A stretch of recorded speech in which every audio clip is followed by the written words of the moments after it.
Hey, Jerry. Good afternoon, Brad. How are things with you? Oh, it's going good. It's going good. How are you doing? Guess I should say morning for you, eh?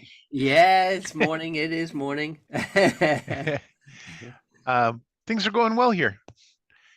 I I always think it's funny, you guys are so used to your constant weather. I was in a training thing in Pontiac, Michigan, and drove home on Wednesday night, and supposed to be heavy thunderstorms in Milwaukee and Chicago, and with hail. And so I wanted to avoid that because I hate driving in large cities in the dark in the rain. It was so hard to see the lines and stuff. So I came around the UP. Wasn't supposed to start snowing up there until 11 o'clock at night. Well, there's a bridge, the Mackinac Bridge, that you cross from lower Michigan up, and it's about 3.5 hours across. And it was already snowing when I got to the bridge. It was just, wet, heavy snow coming sideways. I was like, I'm done with this. I want spring. I want warm weather. Uh, well, then that's a good lead in for my next question. Are you coming to San Diego? Uh, Yes, sir. oh, you are awesome. Well, Yes. that's cool. So you're gonna get some love there for you're gonna have some good weather, and yeah, man. It's funny because I grew up. Hey, Carol Ann.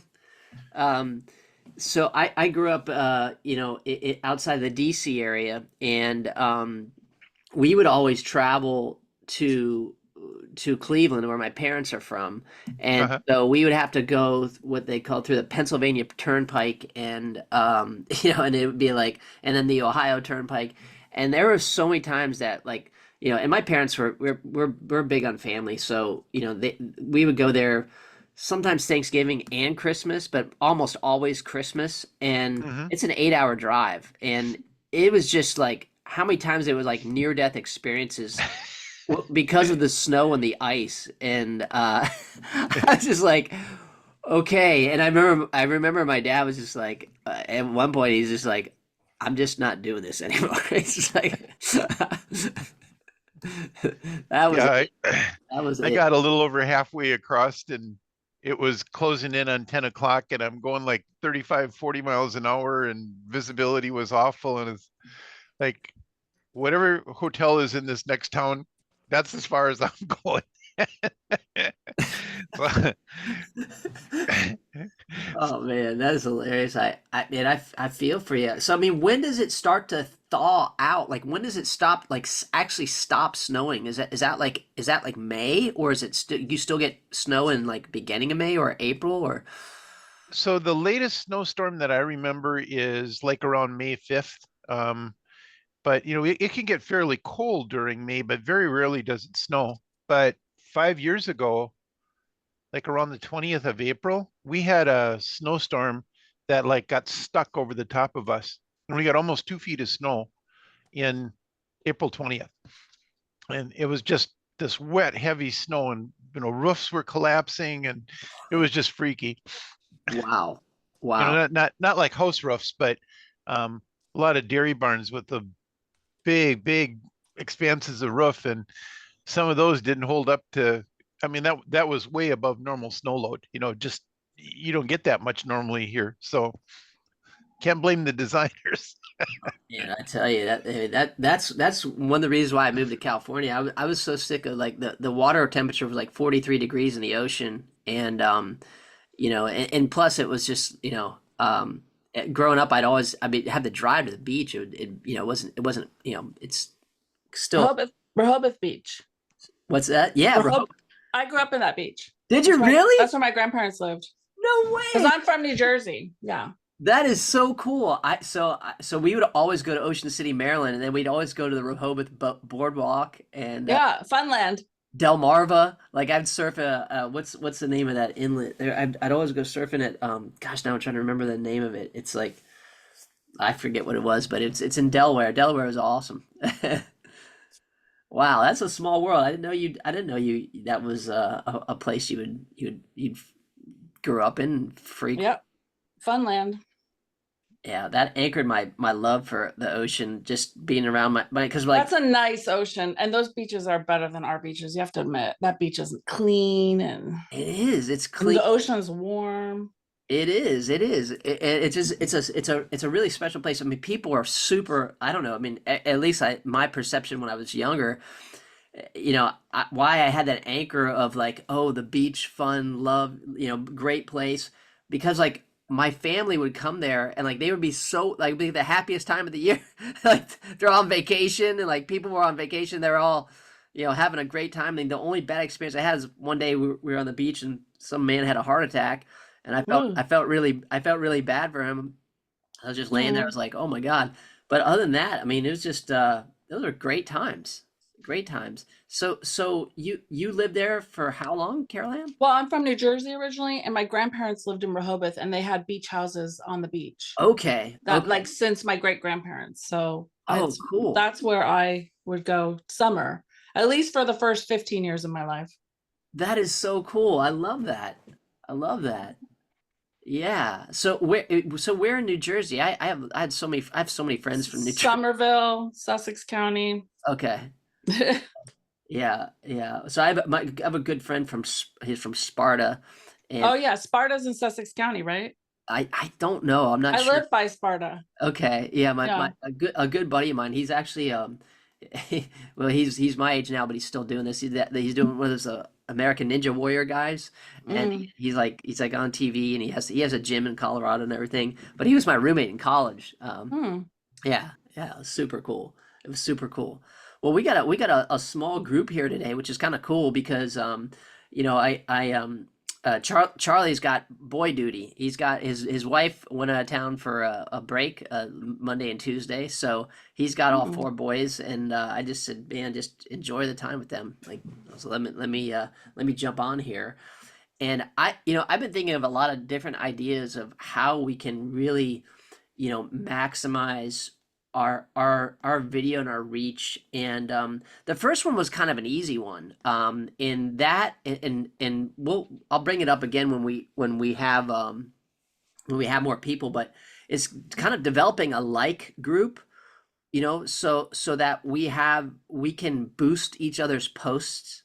If we hit the like on them and then we comment on them, and I think it's just a way that we're getting more reach, we're getting more eyeballs on our video.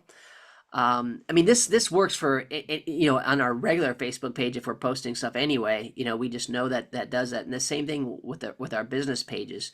So I'm gonna actually put mine in the chat, and then if you guys want to, then I will save a copy and make sure that and make sure that we can all comment on each other's posts. So, and then just make sure you grab your business page because I grabbed it this morning. And let me see here. Where is that doc? Oh, here it is. And then we'll do it. We can do a test on mine to make sure you can see that. So here is the chat, and boom, there we go. So yeah, but yeah, if you guys grab your links, and then I'll put them on mine, so I can make sure to just jump on there and say something on your post.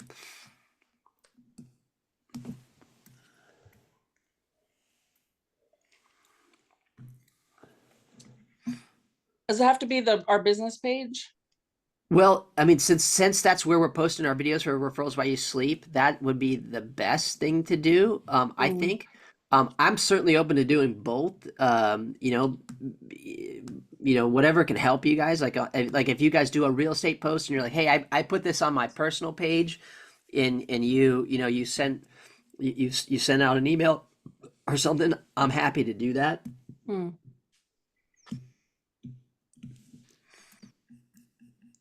Okay, cool. I got your link, Jerry. Let me open this one up. Awesome. Went right to Jerry's page. So I'm gonna look at. I'm gonna hit follow, and then I'm gonna go to his page here, and I see. Oh, cool. There's a video with you and Dale. Okay, cool. So I'm gonna like that one. So our videos get sent as sponsored ads, so I don't see them on our business page. Are we supposed to save them to our business page?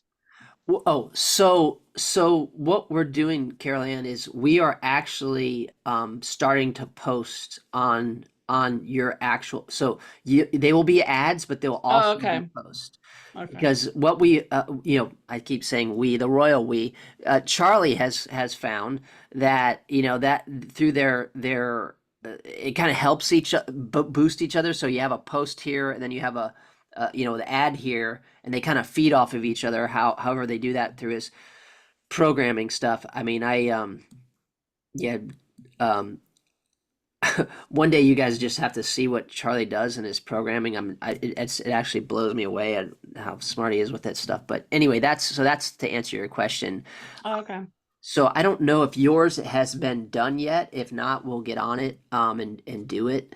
But I can check your page and see if I see anything. Well, look. And but now, in this real estate. Okay, there's I'm gonna comment. Great information. Brad, did you happen to do the the session Wisdom Wednesday where Jeff was talking about building your online presence with like comments and stuff like that? It was really an interesting session. I did not. I didn't. What was tell me about. Yeah, just like and I have to go back and rewatch it because it was really good, but then I've done several things since then, and so I've got to refresh it. But it was just things that I've never thought about. Like, if I do a comment on yours, I would say, Brad, I've had the pleasure of being in an organization with Brad, and I'm real impressed with the way he treats customers. Well, you're supposed to use both names in order to get the visibility up higher.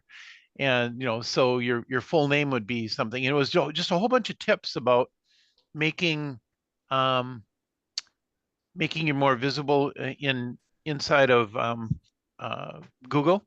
And then like another thing was So on that one, let me ask you about that. That's this is, and thank you for bringing this up because I remember seeing it, but I never jumped on it on the call. So that was saying was that referring when you're commenting on someone's posts? If you're leaving comments on the Google page. On the Google review. Right. Okay. Yep. So, but if you're commenting also, I think it would be good. And there was another thing, and there was a questionnaire that, if someone is not responding to a request, you can give them a call and and just say, Brad, you mind if I ask you a few questions about your experience? And you go through and you basically are building a testimonial, and then you can send it to them and say, here's what we talked about. Would you mind posting this? And it was just another real good way of building more testimonials. I love that. That's a great idea. That's a great idea. Yeah, that call is very well worth the time. Yeah. That's a good Wisdom Wednesday. Yeah, because that's really, now really we're really leaning on referrals a lot. Just, I'm gonna say we as in like most real estate agents and loan officers, and I talk to them every day. There's a guy that does luxury loans here. He's kind of specializes in the luxury market, and he's kind of shocked. Like he's like, man, like the just the amount of the volume of deals that some of the big people, big agents that are out there, and the lack of business they're doing, and then so because he can see it, he can see all how many deals they do, and he's like, man, I'm just really focusing on those 5 or 6 people that always give me a lot of business, and I know they do a lot of business because I can see that they're doing it, versus kind of going wide on it and like showing up at caravans and talking to everybody, and this is a guy that's not in referrals wisely. He's not in bride referral only. He's just a machine. You probably know those types that the loan officer that just he kind of grew up through a bank, so he just had a lot of give me business. But he's the hardest worker I know, and he's really smart, and he'll respond to a text anywhere from 6 a.m. maybe and earlier. He's just a machine. But it's interesting talking to him about that. It's interesting that you brought that up because he's really trying to figure out what to do now. Like, mainly because he doesn't need the money, but he's like, man, I want to keep my momentum. I feel like I'm just, what am I doing all day? And so I started to help him with this stuff. I'm like, hey, go get those reviews and talk to people. So I love that. Carol Ann, have you? Yeah, I was going to ask you because you have a lot of good reviews on your. I just got 7 in the last week. Did you? I said I made a campaign, but my last 2 didn't post, so I don't know what happened.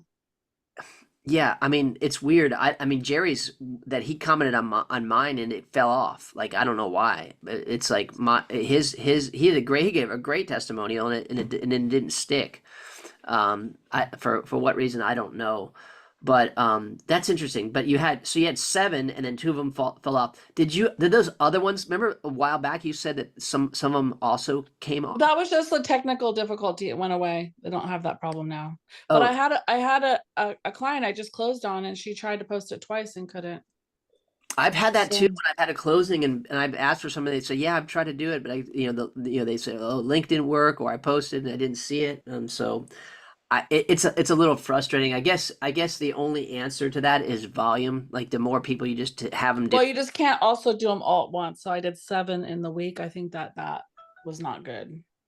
Oh, okay. I tried to get too many at once, I think. Oh, I see. So it's better to kind of like space them out. Yeah. Okay. Well, so you got to be strategic about it. So one thing I was gonna bring up this morning was, so we have a new member, and I thought he was gonna show up this morning, but he didn't. I'm gonna meet with him. He's actually a realtor here in town. He does luxury coastal, and it was very interesting to see what his irresistible offer was. Because I kind of had one with a USP, and I kind of built my business a lot off of just that, saying that, hey, look, I'll sell your home in 37 days or less, or I'll pay your mortgage until it sells.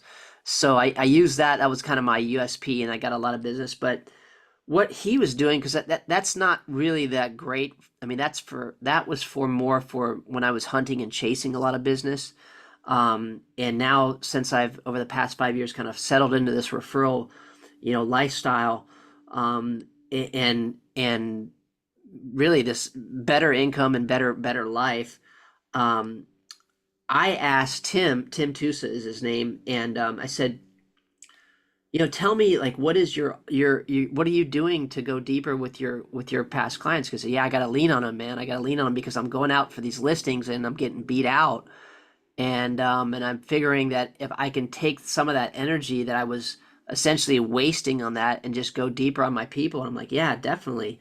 So what he does is he offers he has a vacation rental in Oahu, in Hawaii, and he offers a free week for anyone that does a transaction with him. So now all of us don't have vacation rentals in Hawaii, but I mean, I just thought that was a cool idea. That was something like, so we did a video on it. I did a duo video with him, and I just wanted to ask you guys what, like, because I was trying to think of something for my clients, that was irresistible. I do all kinds of little things, but that was like, man, that was pretty awesome. What ideas does that spark for you guys? Well, I've heard of realtors. I don't know. I haven't heard about it in a while, and I don't know of it in this area, but they used to do like the moving truck, where they do a wrap of them. If you sell with me, you get to use this moving truck for free. I've also heard of like realtors like loaning out margarita machines, jumpy castles, all sorts of things Yeah, as like, have you guys heard of realtors that do that, or lenders? yeah, Like just a Moving vans. list of Yeah. things. These are things I loan to my clients, blah, blah, blah. yeah, yeah, yeah. I have definitely heard the moving truck. I've seen the moving truck. There's a guy named Kyle Whistle here. He's a big EXP agent. He's in La Mesa, and yeah, he has a moving truck. He did an irresistible offer during the fires. I thought that was pretty cool. He said, "Hey, anybody moving from LA that was a victim of the fire or was affected by the fire, that you come down and every penny of our commission will go to you. Like we'll give you like there we're not taking like, and he's got a big team and they all agreed to it. And I was like, that was pretty cool. Like that was pretty fulfilling offer. And I didn't see that until like a couple weeks ago because I was just it came up on my Facebook feed in one of his podcasts. But Jerry, you work with a lot of realtors. What have you seen them do? What was the most, I don't know, something that kind of stood out to you as a compelling, irresistible offer, something that they did that you saw that really helped them to get a lot of business? For a while, and you're not seeing it now, but for a while, the offer for listings was, if your house doesn't sell in 30 days, I'll buy the house. Yeah. But I'm not seeing that advertised very much in the last, like, probably 6 months or longer. I think since inventory got tight, that isn't a very catchy phrase anymore. Yeah. Yeah. I know. I would see that a lot during the short sale days. Um, Hmm. that was big there. Trent, my buddy Trent Chapman, um, he yeah, he was using that really effectively. And yeah, interesting enough, he was the first real estate agent that ever did a book, and he was doing that. He did that. He kind of sparked the idea for me because he did that in like 2009, 2010. And him and his brother, they started Short Sale Genius. You might have heard of them. But they basically, took and white labeled their book and had every realtor use their book, and just put their face on it. and then they would use that as a lead magnet to get short sales. And man, the realtors, that it was working so good for the realtors, and they made a ton of money on Short Sale Genius. It's I mean they did well. I mean, and these guys, yeah, they're just great guys. Huge family. They're Mormon guys. They had like, each had like 7 or 8 kids. So it's like they had to do well. It was almost like by necessity. But it was just cool. I thought that was, yeah, that was something that really led to, other things, as far as irresistible offers. Um, um, Hey, Brad, I'll be I'll be right back. There's a delivery person oh yeah, over yeah, at my yeah, house. sure. I got to go grab that, and I'll be right back. Yeah, no problem. Okay.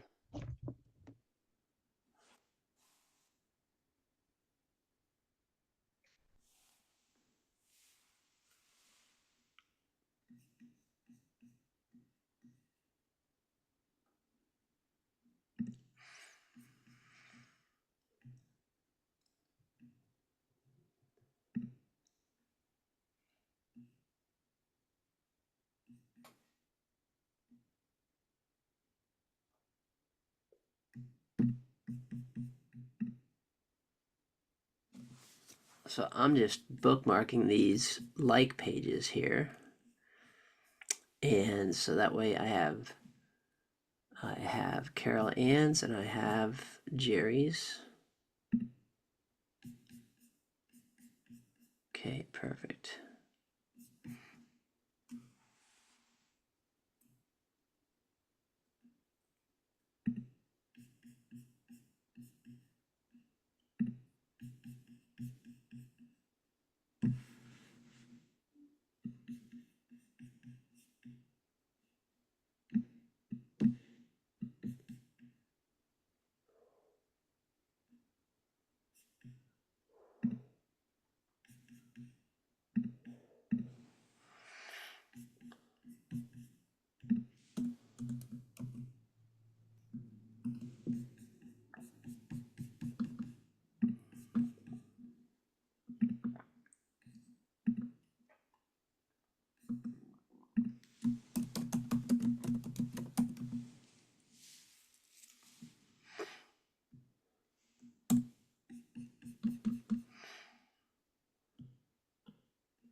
Was the beach Dewey Beach? Dewey, yeah, Dewey was one of them. That's where my grandparents had their houses, their beach houses. Dewey Beach, yes, that place is awesome. Indian River Inlet was the place where I would surf. Now I remember that. Indian. Do you ever heard? Have you I heard? don't know it. Okay. Is that where the sea reaches the ocean? Yes, it's like I just remember it because it was there was like I would go to a boogie boarding contest because it was I'd go there and then we'd skimboard and it was just there was a really the waves are different there because the sand is so fine. It would knock you down really hard, right? Yeah, like the sand is so fine, so there would be sandbars that would develop fairly easily. And whenever there was never any waves, but when there was waves, man, it was powerful because it'd come in and break on those sandbars.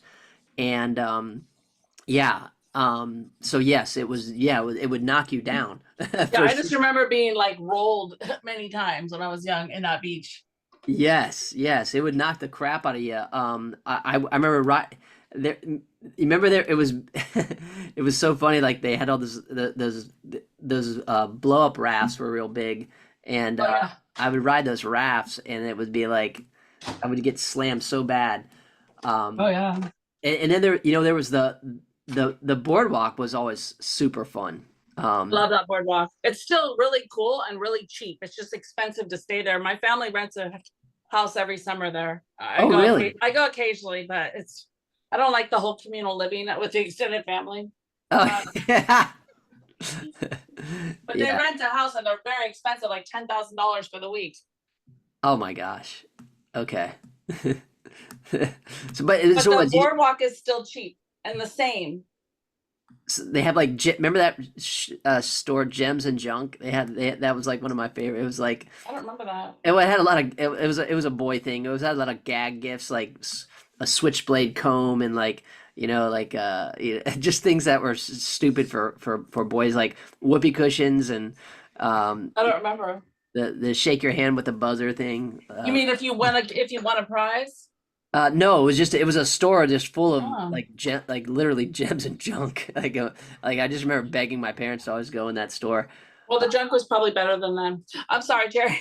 Yeah, sorry to sit you through this, Jerry, but we were reminiscing about snow. You brought snow, and I was like, oh yeah, I grew up on the East Coast. I know about snow, and that's one of the reasons why I moved out here. So one of the advantages of a small town, I just commuted to my house, talked to the delivery person, and came back to the office. How far away do you live? Oh, it's 100 feet, maybe 150 feet. Oh, wow. It's literally right across the street. What town do you live in? It's a little town called Wrightstown, Wisconsin. I'm about Right down. 15 minutes or maybe 20 minutes from Lambeau Field where the Packers play in Green Bay. Hmm. That's awesome. I've never been to Wisconsin. I need to go. Yeah, it's beautiful in the fall. Just absolutely, when the leaves are changing, it's like Maine, in terms of the foliage and everything. So a lot of different topography here too. Hmm. I have a client that moved there and she loves it. She just doesn't, and it's funny because I sold her a house here in Pacific Beach in San Diego, and then she moved to New York City. Then she moved back to Pacific Beach, and then she got married and they moved to Hawaii.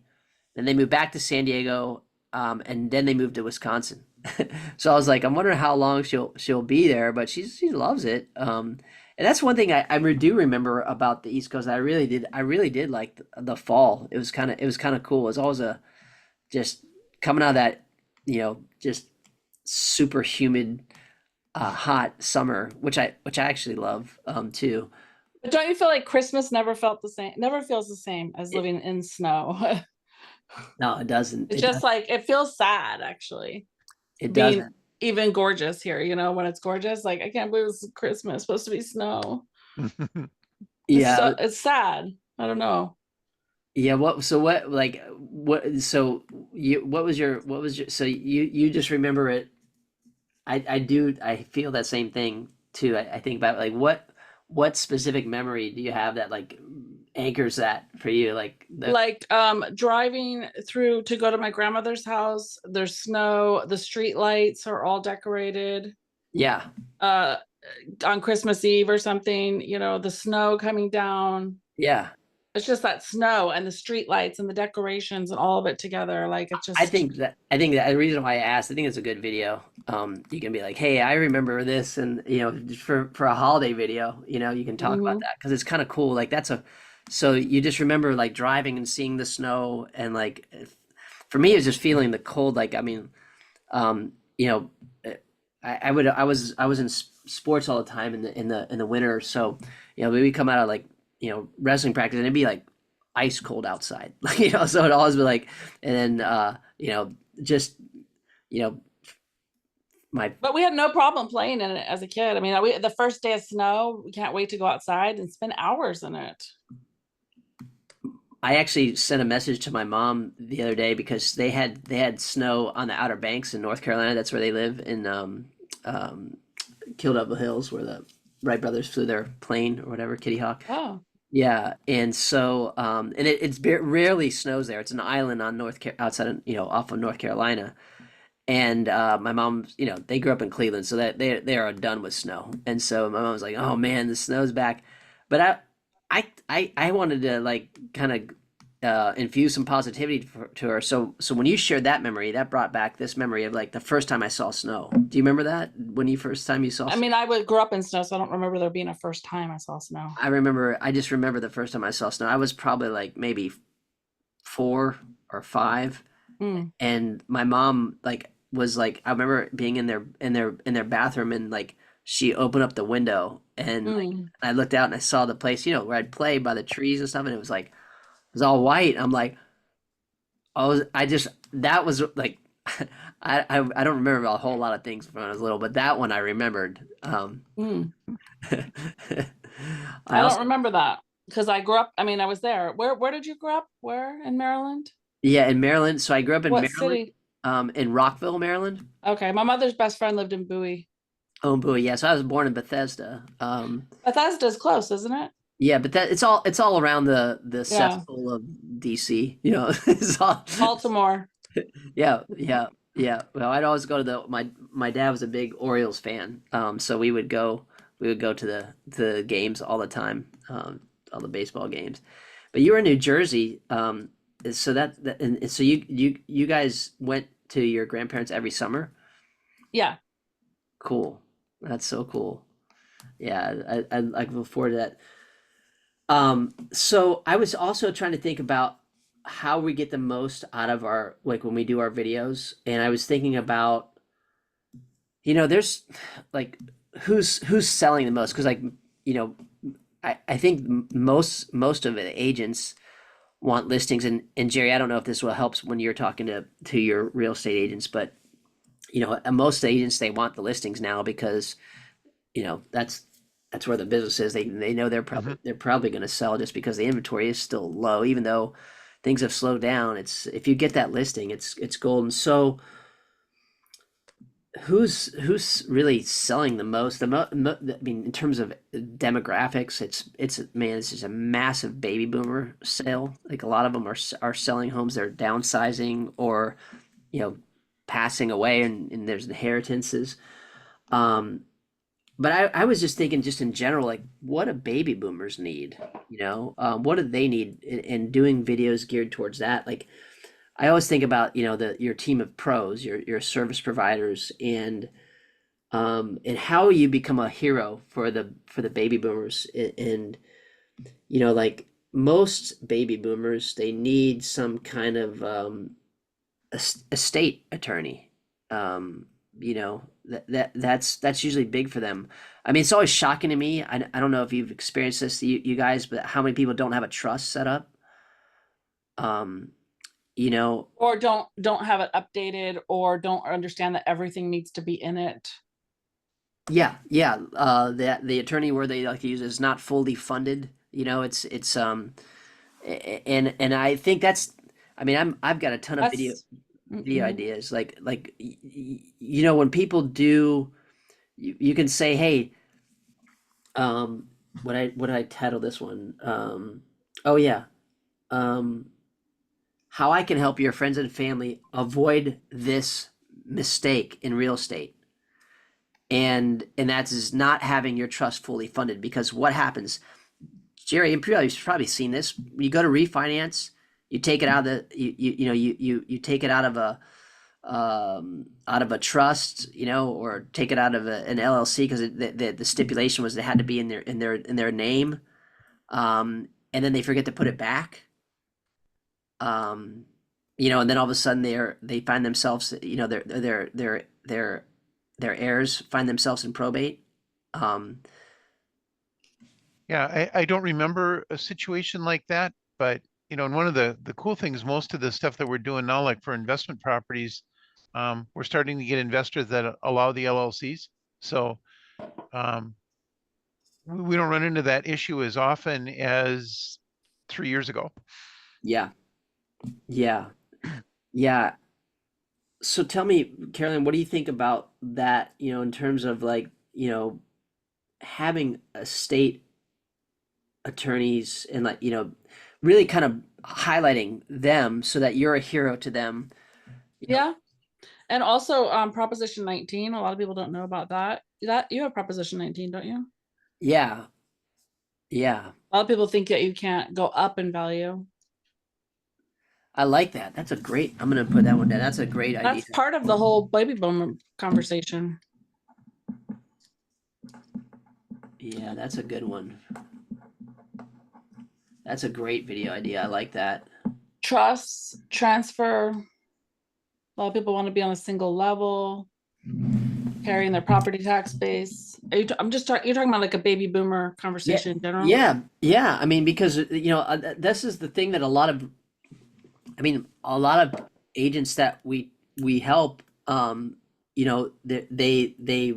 are looking for ideas of what to talk about. And I just like, man, there's such a depth of choice for videos especially with baby boomers. You know, I, and even just business in general. Like, so when you're, for example, you're getting you do really well with the probate attorneys. And Well, I need to work on getting more. I have two. Well, one really. well, let's say you have two, and you do like, or at least you can. I mean, what a great introduction is. Hey, can I interview you? Because I do run into a lot of executors, and I'd love to be able to have you as a resource. Would you mind if we did a quick video? I love that idea. I mean, who would not want to do that, because their hands are tied so much for their own advertising. I mean, the big firms, they can figure out creative ways to say, put it on the back of a bus, like, and put up big billboards. But like, for a lot of those probate attorneys, I mean, I know that there's in our county, there's no such thing as a probate attorney. It's usually an estate attorney that actually does probate, and they do state planning. Where in Florida and Texas, there are people that just like, oh, that's all we do is probate. They know the other trust aspects of it, but so that could be something where you actually you could also do a live event where you're just saying, hey, anyone interested, I am having a live event with, X attorney that is an estate planner. And I think, you'll leave there learning something about, just kind of, feel free to bring your questions about your trust, and bring a pad of paper, because you're going to learn a lot. I did that for clients. I put that out there, and I had my tax attorney there. I did it for my tax attorney and, an estate planning attorney. So and it was really cool. It was really helpful. All my clients loved it.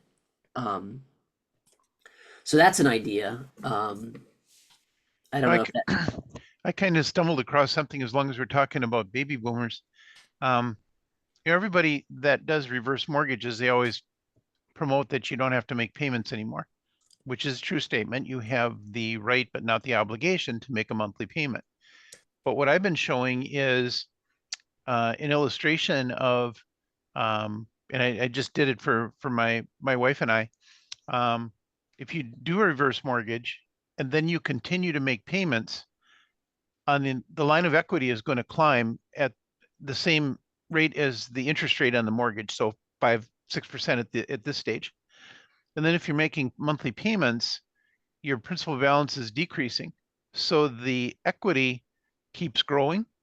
And for us, at the end of like 6 years, at the plan that I've got right now, we'll have like $280,000 that we can draw on the line that's guaranteed, that will be there.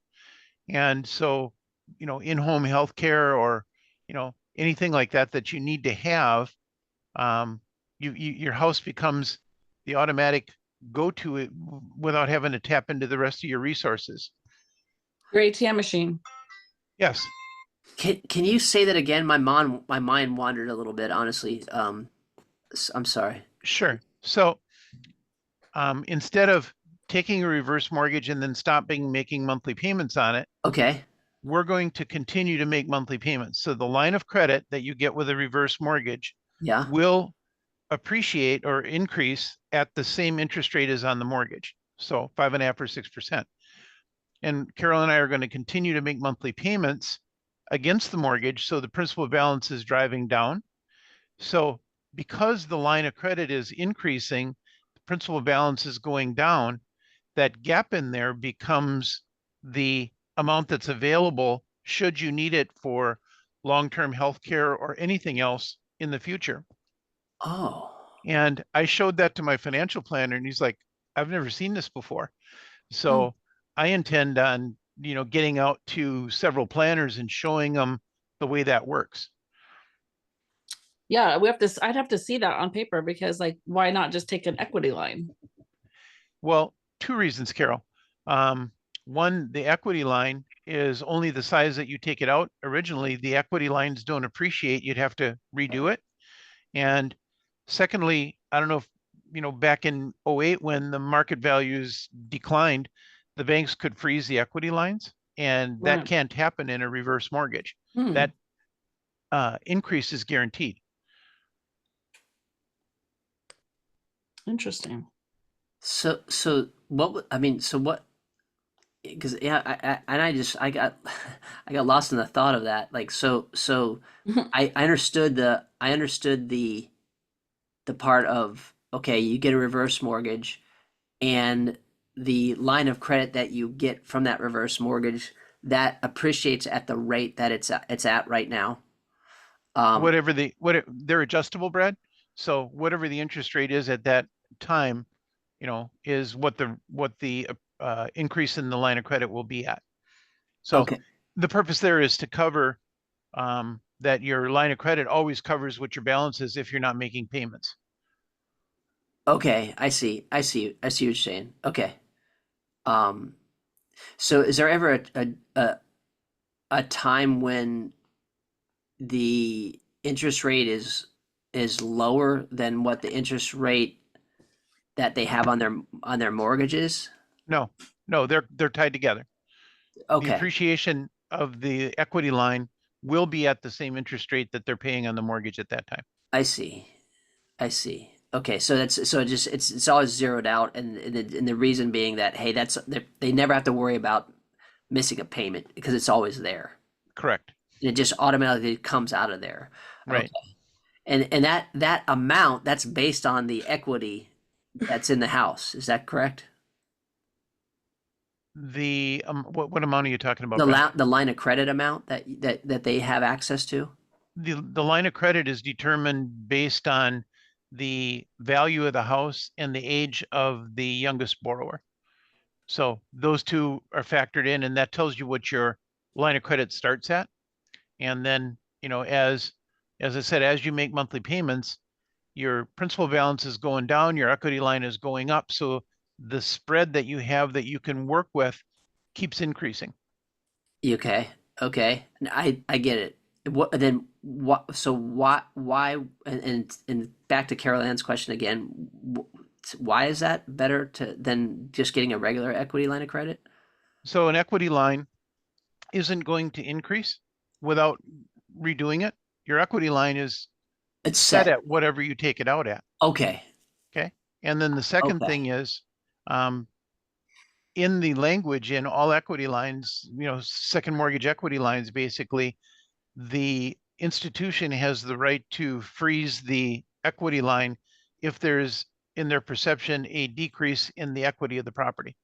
So 2008, when the market value came down, my bank called me and said, your equity line is frozen because we don't think the equity is there anymore. Good for me. I was smart enough to see it coming and pulled the money I wanted out of the equity line before they froze it. Yeah. Yeah. Yeah. Okay. That's Well, the only fascinating. thing I don't like about it is the adjustable loan part, but Yeah, I don't but know. an equity line that you're going to have No, I know. Yeah. is going to be adjustable rate, in all likelihood, higher interest rate. Mm-hmm. Hmm. You don't like the fact that it's what? So you mean the amount that they have access to that equity line in that reverse mortgage? You don't like the fact that that rate is adjustable? I don't like adjustable rate loans. I just don't. But isn't it just doesn't it mirror the other their principal rate as well, Jerry? Is this not It, adjustable? well, the interest rate that you're paying on the balance is adjustable always. If you take an equity line, there is a fixed rate reverse mortgage available, but it's a one-time draw. If you make payments, you don't free up any equity. So the equity line is definitely the way to go, in my opinion, for almost everybody on a reverse mortgage. And that's 95% of the reverse mortgages that originated are equity lines because of that reason. Okay. So what I was trying to understand is like, so if they, I thought they kind of are the same, like, so meaning that the equity line that they have and the Appreciation. their rate on their loan, Mhm. so like say they had an interest rate at 5% on their loan, Mhm. on their house, and before they had their reverse mortgage, and then they got the reverse mortgage, and then now they have this equity line, and that's also at 5%. Is No, it's at whatever the interest rate. It's an index and a margin, just like any other adjustable rate mortgage. okay. So you can you pick your um, you pick your margin with your mortgage consultant at the time that you close on the loan. And so that index, the 1 year CMT plus the margin, is going to determine where the interest rate is. And it's subject to caps, 2% in any 1 year and 5% lifetime. So, you do know that it's going to be an adjustable rate mortgage. And that's the part that Carol Ann doesn't like, is the adjustable mortgage feature. But, I've had adjustables in my life. Fortunately, they always treated me pretty well. So I'm pretty comfortable with an adjustable. Yeah. And so and is there a loan that's on their house? Is that when you do the reverse mortgage, is that loan now kind of like all bundled into the reverse mortgage? They take that Right. Yeah, okay. your existing mortgage gets replaced by the reverse mortgage. Okay. Yeah, I just haven't helped someone do that for a long time, so I'm trying to remember what that all entailed. Mhm. Don't you have to make the payments in a certain way so that you're reducing the principal? So like if a reverse mortgage doesn't really have a payment, does it? Well, when you get your statement each month, it shows what happened the previous month. So when you make a payment, it goes first to interest, then to mortgage insurance, and then to principal balance. So, just like any other mortgage, you're going to pay your interest, you're going to pay your MI, and then you're going to pay down on the principal balance. That's not different than any other loan. So you can just look at it and say, okay, my MIP was $58 and my interest was 390 or 600 or whatever it is. Any extra that you send in is a principal reduction. Hmm. And the one thing you want to do is be careful not to pay it to zero because it'll close. So you always want to leave a $500 balance or so on the reverse mortgage so that it stays open. Huh. Huh. Okay. So the reverse mortgage is really only applicable when someone actually has a mortgage on their house. If they own it free and clear, it's not really a good idea to have a reverse mortgage. It's just better to get a line of credit. Is that right thinking or is that wrong? Yeah, that's what I'm thinking for my parents, because like they are house rich and cash poor. They have cash, but I'm kind of worried about them if So they need long term. I How I would could you? make a case for both of them, Brad. Um, the again, you have the fear of the amount of money available getting locked up on a regular equity line. Um, in all likelihood, it's going to be an adjustable rate mortgage on an equity line, a traditional one anyway. Yeah. Now, a lot of them you can freeze a chunk of it and go into repayment. But if you do a traditional equity line and you're doing the equity line because you're cash poor, you're You could still get you're risking losing it because the bank could say, "Hey, yeah, you're still required to make the monthly payment on that equity line versus with the reverse, you've got the option. So, you know, oh, Carol and I want to head to Florida for um, for 3 months in the wintertime, our cost of living is going to be higher than here in Wisconsin. So we just don't have to make a monthly payment, and we can pull some money out of the equity line if we want it, if we do a reverse mortgage. So it just gives you, I think, a lot of flexibility. Huh. Using your house as an ATM machine. Yes. But we have the discipline to put the money back in, Carol. Yes. Huh. So you actually do that on yours. You actually have a reverse mortgage. We don't yet. I'm actually building a second garage on my property, and I've got a little bit of work to finish out. We built the house like 3 years ago, and I've got some kind of like deck and landscaping stuff to do in the back to get the value maximized. And when I get that done, probably July, August, I'll be pulling the trigger on doing the reverse mortgage.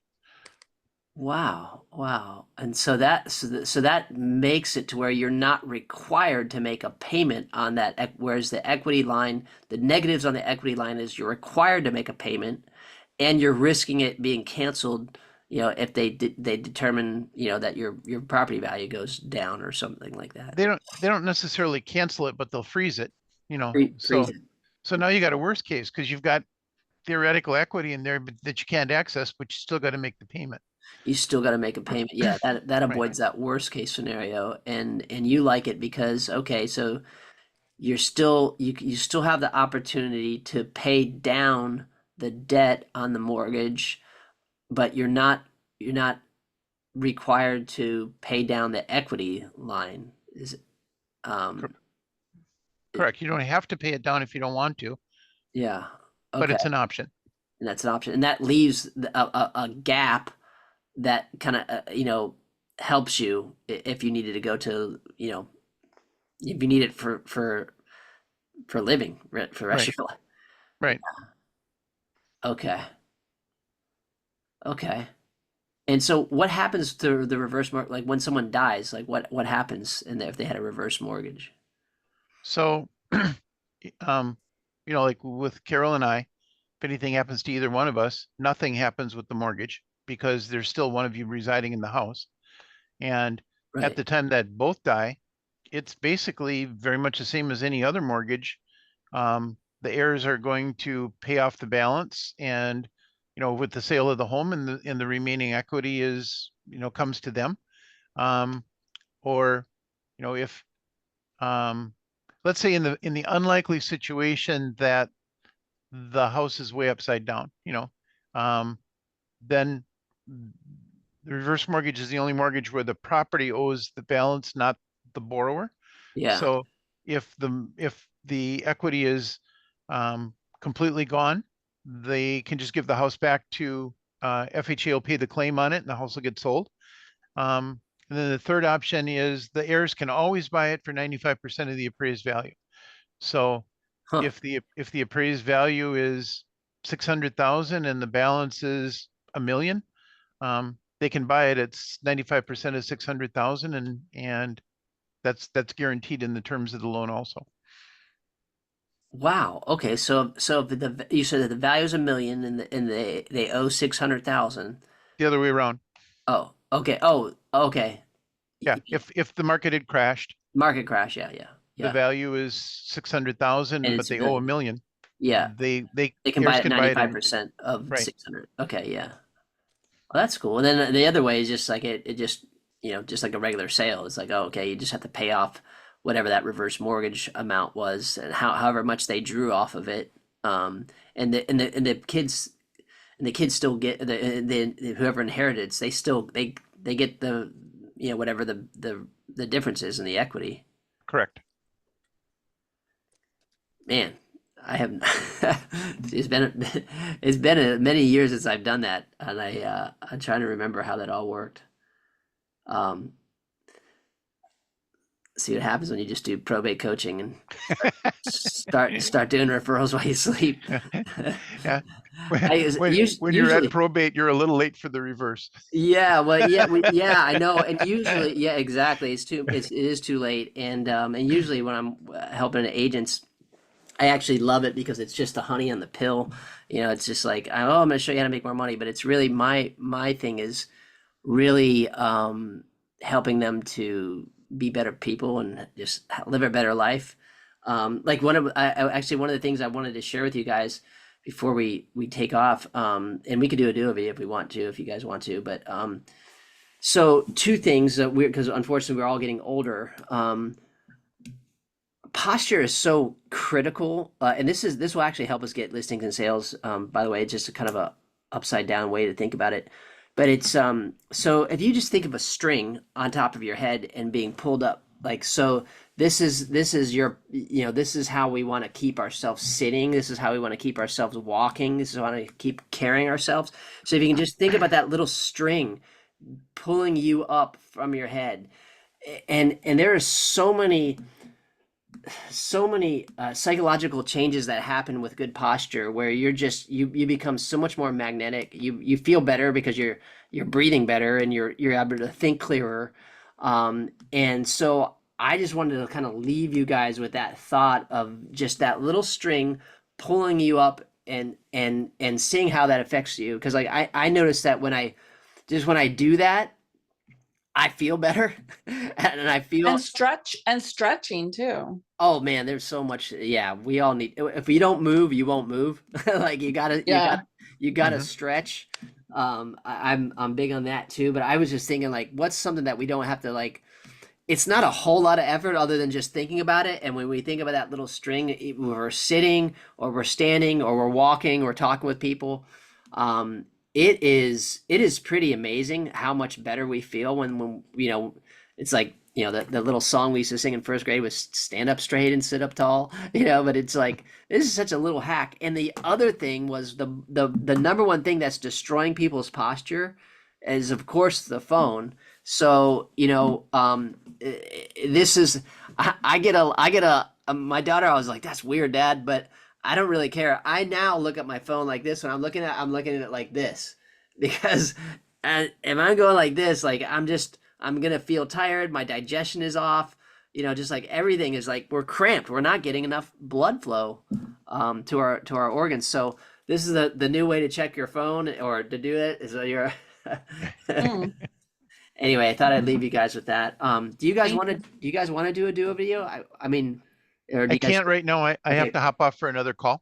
Okay, cool. But Do you want to talk about the Proposition 19 or anything, or is it not? Yeah, let's do it. Let's do it. Jerry, awesome. See you later. Cool. Bye, Jerry. Let's do it. I'm going to take off these Fathom things and then let's see how this I guess we can go. I'm going to put it into a breakout room and then have you record it because I am using Charlie's thing for today. So let's do so here, create. I'm now creating a room, add a room. Wait, delete room. Yes. Okay, room and assign. So let's do, oh, this is funny. What? I can assign you to one of the other note takers. So let me do this. Let me just try to take off the note taker. How about we do this? Why don't we jump? I'm gonna hang up and then I'm gonna send you my Zoom link. Okay. And then we can record a video. Does that sound good? Are you good? gonna text it to me or email? I'll text it to you. Okay. Actually, I take that back. I've got to log into my Google Voice, so I'm gonna email it to you. Let me do that right now. Let me do it right now while we're on, so that we can make sure that you can make sure that you get it. I'm going to log out of my sign out here. Now, if this just turns off on us, then I'll email you the link. But let me just try it right now. I'm signing out of Charlie's and putting it into mine. Okay. So sign out here and sign in with mine.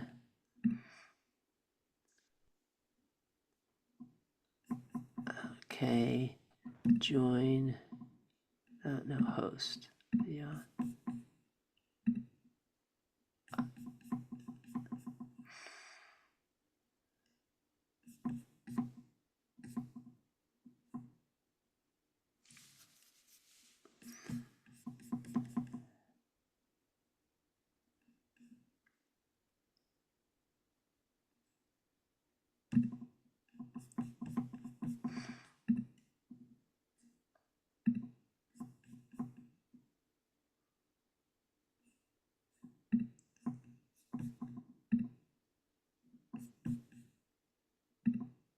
Okay, I'm just gonna email it to you. I'm gonna end it right now, and then I'm gonna email you in just within a minute here. Okay. Okay, see ya.